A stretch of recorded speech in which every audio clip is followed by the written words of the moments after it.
तुया बायापाशी जर का बशीन तर एकही पोडीवाला तुयापाशी येत नाही, पोडीवाला येत नाही. तू जीन्स वाल्या पोडीपाशी गप्पच. मग तुया जवळ येऊ वाटते आजी घे, आजी खाना घ्या. आणि तू जर का म्हाताऱ्या बुडगे मध्ये जाऊन बसली रे तू जाग्यावर बाबा ती इकडे जातो रे पोडीवाल्या. पण ते पोडीवाला अजिबात येत नाही. आलं तसं दन वाढते तसं त्याच्या माइंड त्याली एक्सप्रेस मध्ये पैदा केलं. पण आज गरज आहे समजून घेण्याची. म्हातारे माणसं म्हणजे घराची राखण आहे, घराची शान. ज्या घरात म्हातारे माणसं नाही त्या घरात बरोबर संस्कार नाही. संस्काराचं बीजारोपण जर का कोणी करत असेल हे म्हातारे माणसं. आज काय लागते म्हातारे माणसं आम्हाला. आम्ही काय केलं, आमच्या घरात त्या 10,000च्या कुत्र्याला जागा आहे पण जन्म देणाऱ्या मायल्यानं बापाला जागा नाही. हे खरं आमच्या देशात. ज्या देशात मायेच्या बापाच्या एका शब्दासाठी वनवास भोगणारे प्रभू श्री रामचंद्र होऊन गेले, त्या देशात आजचे पोट्टे बापाच्या अंगावर हात उचलते, त्या बापाला दुसऱ्याच्या दारात भीक मागायला पाठवते. हे खरं.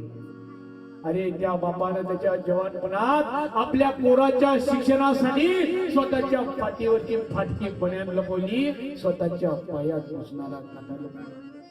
ज्या मायनं आपल्या पोराच्या शिक्षणासाठी दुसऱ्याच्या घरचे भांडे घासले, स्वतःच्या लुगड्याने गाठी मारल्या, पण त्या पोराला जाणीव होऊ दिली नाही. त्या पोट्याच्या कानावर खबर नाही जाऊ दिली की बाबू ती माय संकटात आहे, त्या बाप संकटात आहे.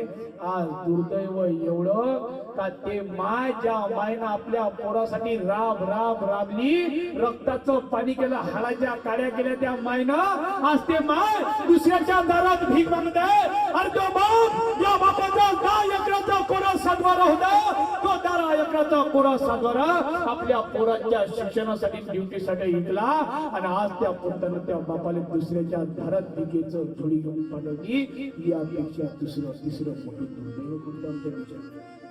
आज त्या देशाची परिस्थिती सुधारावी याच्यासाठी कीर्तनाची गरज आहे, याच्यासाठी प्रबोधनाची गरज आहे. अरे नाही तर कीर्तन अनेक होते, प्रबोधन अनेक होते, पण कीर्तन ऐकून माणसात जर का फायदा झाला नाही. लक्षात ठेवा, श्रीकृष्ण भगवद्गीता कोणालाही सांगू शकले असते, पण त्याईनं फक्त अर्जुन काऊन निवडला, कारण अर्जुन त्या लायकीचा होता. आपल्याला आज आपली क्वालिटी ते बनवा लागल. आज ते क्वालिटी बनवण्याची गरज आहे आणि त्याच्यासाठी सर्व जाती धर्म समुदाय सगळ्यांनी एक येण्याची गरज आहे. अरे गळा फाटला तुकोजी महाराजांचा सगळ्यांनी सांगता की या भारतात बंधुभाव नित्य वसुदे, हे एवढं सांगण्यासाठी 58 वर्ष कसा फाटला. डॉक्टरांनी सांगितलं अरे हे उपरवाई जी आहे ना तुमच्या चंद्रपूर जिल्ह्यातली उपरवाई, या उपरवाई मध्ये महाराजांचं कीर्तन झालं. त्यातून एका समोरच्या गावाला कीर्तन झालं, भजन झालं, महाराज आले, भजन केलं. उपरवाई वाले लोक आणखी गेले, म्हणताय महाराजांनी महाराज तुमच्या भजनाची एक तारीख द्या. महाराजांनी सांगितलं गड्या कॅन्सरचा जाऊ आहे, जगलो वाचलो, या जनता जनार्दनाची सेवा करण्याकरता येईल. महाराज मोजरीला गेला आणि मोजरीला गेल्यानंतर पंढरपूरची आषाढीची एकादशीची वारी आली. महाराजाचं पूर, महाराजाचं घरात हे पंढरपूरच्या वारीचं